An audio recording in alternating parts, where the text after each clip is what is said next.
welcome to another video, and today we're here for some more Need for Speed Payback, and today I'm going to give you guys a few tips on how to drift in Need for Speed Payback. Things have changed dramatically from the last game, and it's fair enough to say I sunk quite a few hours into the last game, especially for the drifting. I actually have more drifting than driving miles if you go into the last game's like settings and stuff and have a look. Anyway, I'm rambling. Today we're going to go ahead and give you guys a few tips on how you can improve your drifting in Need for Speed Payback. I played quite a fair bit of this game so far. Obviously we're at launch and we're definitely going to learn more things as we go along, but these are the basics of what you need to understand about drifting in Need for Speed Payback. Firstly, we're going to go ahead and talk about chaining drifts and having long drifts. A lot of people have this idea of constantly swiggling around is going to get you a lot of points.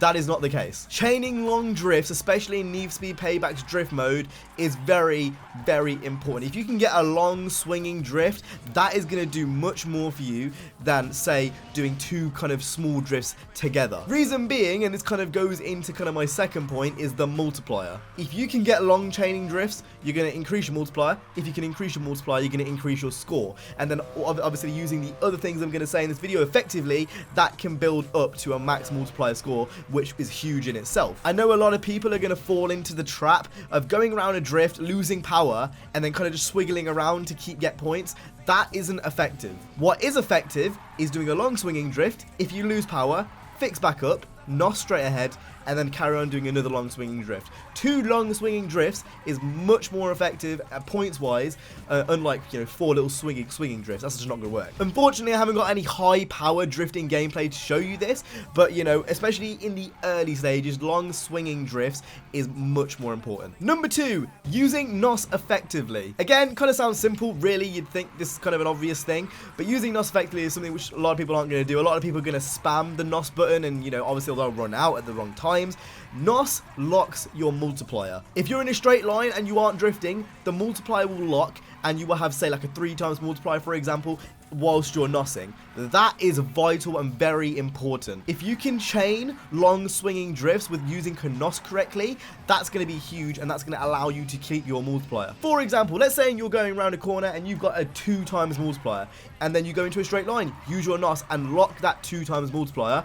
In the next drift, it's very likely that you could go up to a 4 times multiplier, which is obviously double the points if you can do the simple maths. NOS is vital, and obviously the further you get into the game, the better NOS you're going to get, and the more you're going to be able to kind of manipulate the system, and that's down to your build. Obviously your build is personal preference at the end of the day, and it's way too early to kind of say this is the car to use, but for sure and without a doubt, the NOS is something which you're going to definitely want to use. It wasn't a thing that was in the last game, and it's definitely new to Need for Speed Payback, but using your NOS effectively is one thing which is extremely important, especially for the drift mode. Kind of touched on this ever so slightly, but the multiplier is one of the most important things in this game. I'm pointing out the obvious by saying this, but keeping your multiplier high is one of the most important things for drifting in this game. Whether that means doing long swinging drifts, linking the multiplier with NOS, and then carry on going to make sure it's right at the end. Whatever you've got to do, you've got to make sure that that multiplier is maxed out. Once you've maxed your multiplier out, again, just using the NOS effectively is one thing which is going to be really, really important. It's so different compared to any drift mode that was in the last game.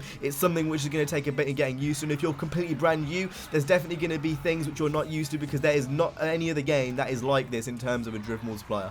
But just making sure that you can keep it high and you can keep it consistent is something which is vital for this game. It's something I definitely struggled with at the start, you know, trying to get into grips on ways to, you know, make sure the multiplier stays high. Obviously the things I've told you so far will definitely help that, and it's one of those things, you know, you do have to get used to it, and one of those things that, you know, obviously after playing for a while, you'll learn the system, you'll learn how it works, you'll learn what gives you the best drifting points, and that's something which will really help as well, just having practice and time. You're not going to get in there and be great with a starter car like you're seeing here. This is pretty much all starter car gameplay besides the 911 I'm using, and like I said, it takes time and it takes, you know, effort to learn the system. And that leads me on to kind of like to this point. I kind of already talked about it, but learning the lines and the handling, very much different to any other car in this game. The drift cars are, you know, you've obviously got race, runner, off-road, drift, and drag, and drift is so different to everything else. At the point of which you drift is completely different to every other car, and obviously there's live tuning, so you can actually tune your cars in game,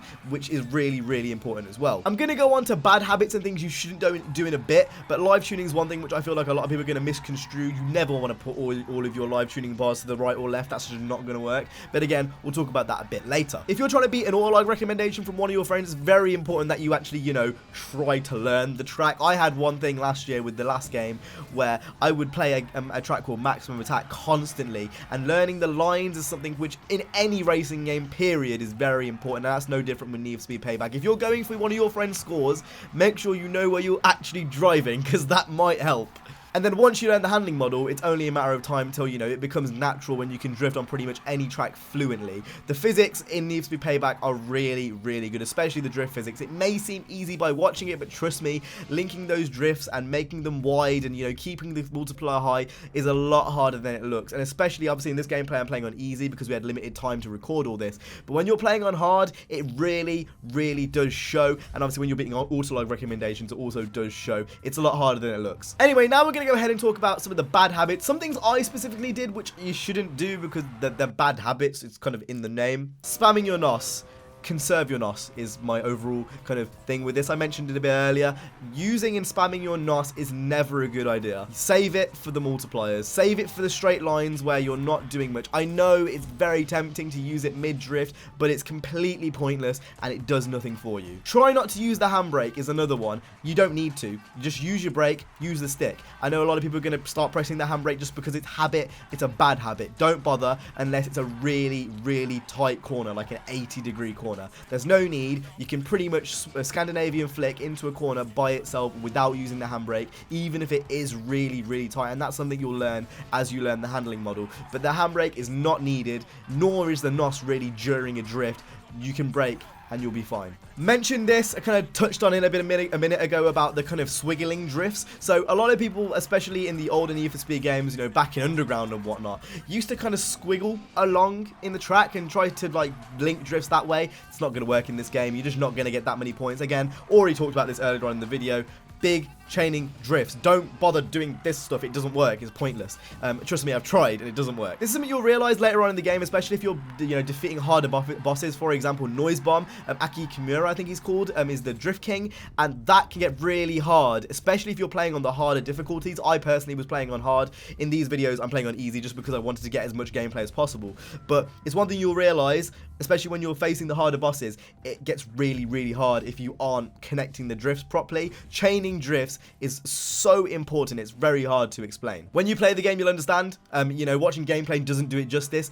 It's one of those things, it's a feeling more so than, you know, physically watching it, and it's one of those things you really got to practice to get it, but once you do eventually get it, it makes 100% sense. I'm pretty sure probably a lot of people might be a bit confused by what I'm saying right now if you haven't played the game, but if you have played the game, I'm sure you'll kind of have a bit more of a grasp of what I'm saying. After having played Need for Speed Payback for a pretty extensive amount of time, I can say that car choice is definitely important, but upgrades and how the upgrade system in this game is much more important. Maybe, you know, a year down the line when Need for Speed Payback has kind of gone through multiple life cycles and multiple patches, you know, cars are going to change. Keep that in mind. You know, balancing and how cars act are always going to change. We could possibly get new cars in the future. We really don't know yet. But the point is, the best car and the best drift car is always going to constantly change. So don't worry too much about the car choice because that's constantly evolving in Need for Speed. With how the game's kind of based out, it's just one of those things that car choice isn't that important. What's much more important is upgrades, making sure you constantly upgrade your cars and learning the drift model, because like I said, it is completely different to every other physics model in the game, because obviously you've got race,